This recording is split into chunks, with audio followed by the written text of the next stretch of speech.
I'm about to go inside to a store that'll help me explain the greatest crisis of the 21st century, the coming AI apocalypse, the battle between man and machine, the future of art.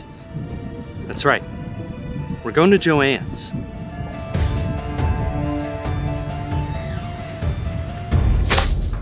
So, you want to see what I've got in the bag?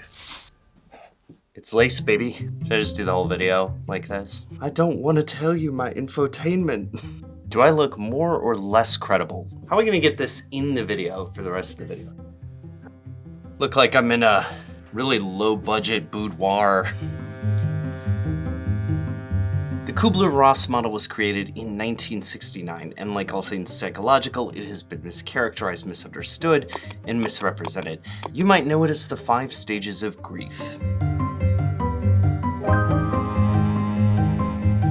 I think it applies to AI and the history of lace. Does this look dramatic? Maybe a little? Denial.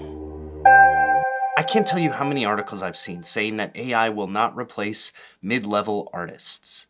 Okay. I mean, if I need a generic photo illustration of the Statue of Liberty looking at a picture of Queen Elizabeth, I guess I could hire a person to do that, but do you really think that I have to? This is exactly what happened with lace. Full sources are in the description, but I checked out Barry Palliser's 500-something page history of lace from the 1800s. I mean, this stuff is complicated. Lace scholars are legit. If you didn't know, lace made by hand is, well, it's insane. This scholar and YouTuber makes her own lace using one common method with bobbins, and as you can see, it is crazy looking. The lace has to kind of connect as it forms a pattern. Imagine how hard it is to draw something good with Etch-a-Sketch, because it all has to connect. That's a little like the trick of lace.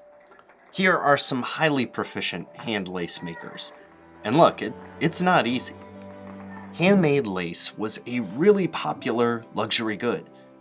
Think of every portrait that you've ever seen from that time period and realize that all these people, they're wearing lace because they think it looks good.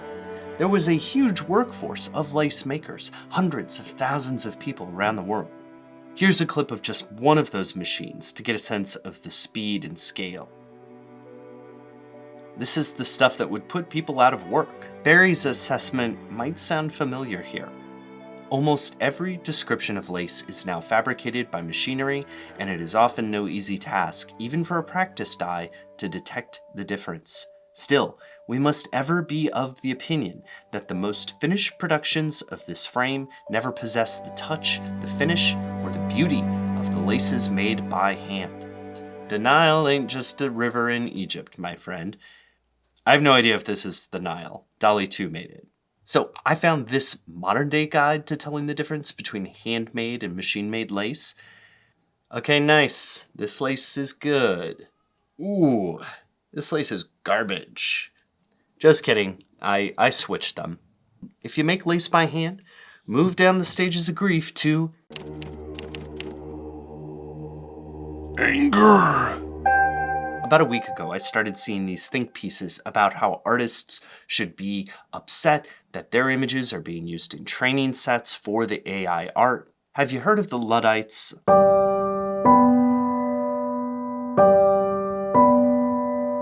I knew that they were an actual group in England, but I didn't know how closely they were involved to lace-making's history. Luddites literally destroyed lace-making machines. It's in Palliser's history as well as this super long history of the mechanization of lace. I'm telling you, there's a lot of lace books. And it makes sense, right?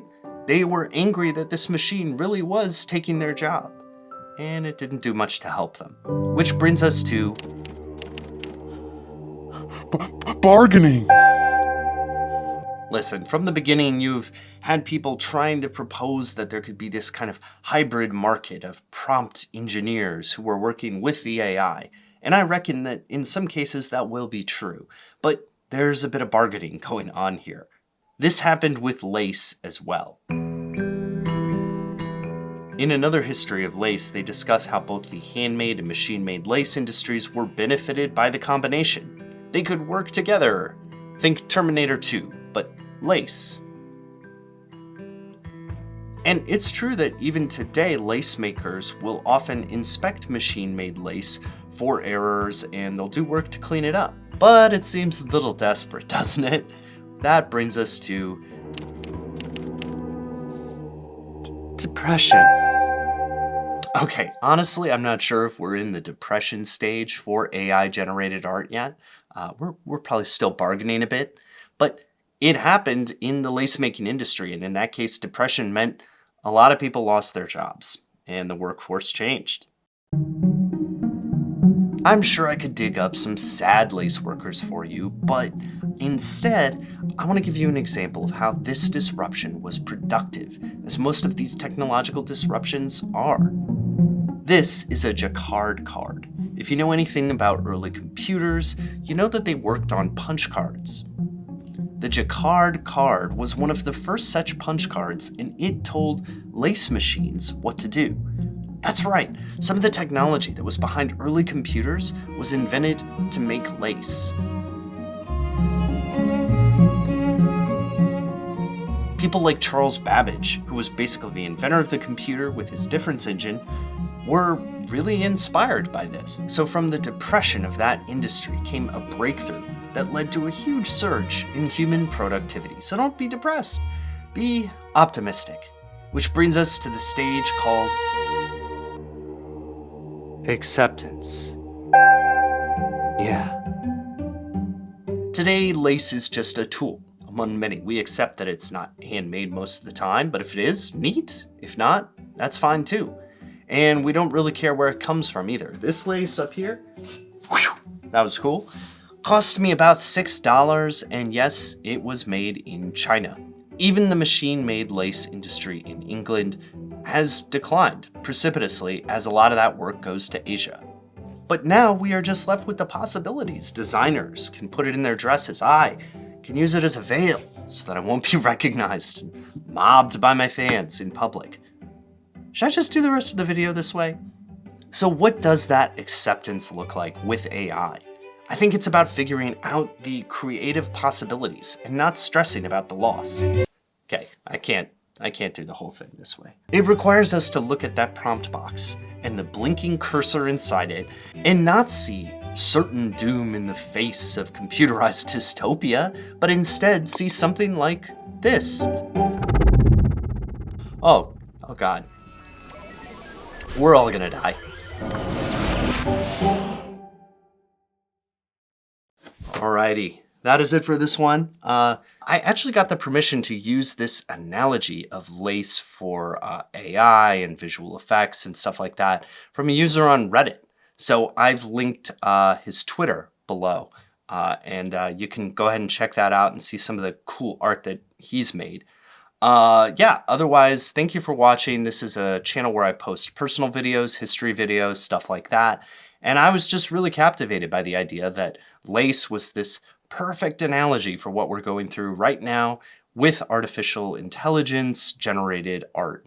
So yeah, let me know if you think the analogy breaks down in certain ways, if you think I was being unfair to artists, or if you think that I'm right and everyone is pretty much doomed to lose their job to a robot in the near future. That's it. Thanks for watching, and I'll see you in the next one. Okay,